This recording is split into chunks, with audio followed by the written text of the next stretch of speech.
Hi, I'm Mark Rossano, founder and CEO of C6 Capital Holdings, coming to you from Primary Vision Network. So today we're just going to cover the Primary Vision Frac Spread Count. We're going to keep it a little bit shorter and simple today after having some longer shows on the EIA and the economy. And before we dive in, we just wanted to remind you, please like, share, subscribe. We've had some great comments in the EIA section, so please keep those comments coming. We like to have the back and forth. And before we get into the actual number, we also had a really good report today where we started to go through some of the intricacies as we start talking about the seasonality, weather impacts that can really start to crop up as we go through the remainder of the year, which actually impacted specifically today's number. So without further ado, at this point, the current frac spread count is 115. So we went from 127 to 115, down 12. And it's important to appreciate, why did that happen? What were some of the bigger impacts that really drove that? And we had some additional reductions in the gas basins, but as we highlighted in the report, and not to give away too much, but some of the bigger factors always come to weather. Obviously, it starts to get colder, so it's more expensive to keep the water warm. If you shut down overnight, you have to warm everything back up. It comes down to also storage. At this point, we're at peak storage, which typically hits anywhere the last week of October, second to third week of November, depending on when, let's just say winter starts. And at the same time, in the Permian, we also had an impact, or I should say just really Western Texas, where freezing rain and that inclement weather really started to impact. So we did get an increase last week, week over week last week, but now that also came down. Again, those are things that are more transitory. They will come back. And we did have our COVID factor starting to pick up, where obviously cases have started to increase. That has started to really kind of redirect what is going to happen in the future. And when we talk about what's going to happen in the future, it's important to appreciate what does that mean for oil demand. And that's when we start looking at, days of supply of oil, days of supply across other products. And that starts to have a bigger factor in terms of what is going to happen going forward. We had another refiner go down in Louisiana with Shell talking about Convent bringing about another 210,000 barrels. Not that they were operating at 100%, but it's about 200,000 barrels coming off. And we have additional pressure like that is going to continue, which is going to just weigh on how much activity do we see. Now, one of the bright spots that we did have is obviously the rig count went up. It went up in the Permian and Eagle Ford specifically, that will start to show up and that will start to have a greater effect, but that's something that could take upward to 2 to 3 weeks to start to really kind of appear in these numbers as some of these companies, specifically the E&Ps, digest, the growth that they had. And again, like as we talked about, and just getting into some of the charts here, when we look at the last 3 months, it's important to understand that there's always a lag. We have that surge, typically we have that pickup. And then the pickup usually maintains its relevancy as we go through, let's call it, until about, the second to third week of November. And then as we get into Thanksgiving, there's usually a decline from Thanksgiving through the end of the year.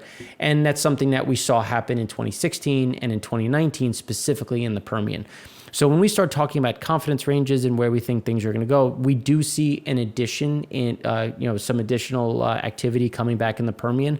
But it's one where we think there's going to be some additional slippage when we start looking at North Dakota and the Williston Basin. And when we look at Appalachia, as we start to see some of the rig count, not just rig counts, but also frac spread counts start to come down in those locations. So just looking at this, it's something to be considered in terms of kind of those seasonal norms to a point, but we will start to see the oil side start to take over a little bit. And that's why when we look at, what's going to happen going forward, and this is when we can start talking about, the year over year, and this is something where in 2019 you saw that we kind of bucked the trend a little bit, and then obviously we had that catch up into year end. the view is they want to bridge, E&Ps are looking to bridge the gap of decline curves. How do we adjust those decline curves? How do we get to the other side? And the idea is obviously just trying to work pricing, work well within the current construct. So as you can see, we're going to continue to kind of grind higher, but it's just going to be more of a switch from one area to another. So we have said in the past that we were expecting to be anywhere between, let's call it 110, 130 spreads into year end. And then as things started to really kind of get away from us, we're like, all right, well, maybe that confidence range needs to go a little bit higher.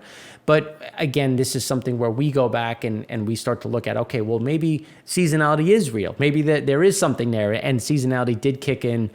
And we have seen some of those adjustments in Appalachia. Now, when in the report, we go through this in a bit more detail. When we start looking at LNG draws and how aggressive some of these runs have been into the floating market, there could be some support at this point as we start to look to the Haynesville and to parts of the Eagle Ford to see some of this additional gas flow.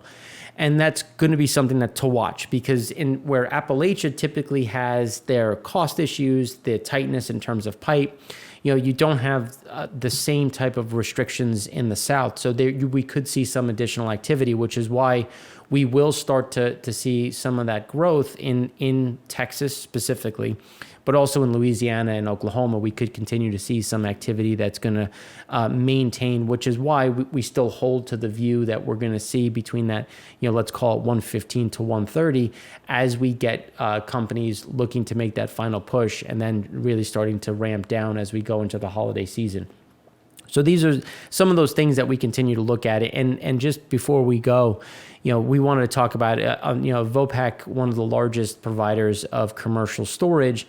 I've been talking about they're seeing additional tightness on land. And that's something that we've been really talking about. And we've seen anecdotal, we've seen the spreads, we've shown the actual flow numbers that we have on the shipping side. But it's interesting now that we're really seeing that tightness really increase onshore. And that's where we start to get concerned as we start to look out and try to figure out, okay, well, where is the price going to go? Like, what is the curve going to look like?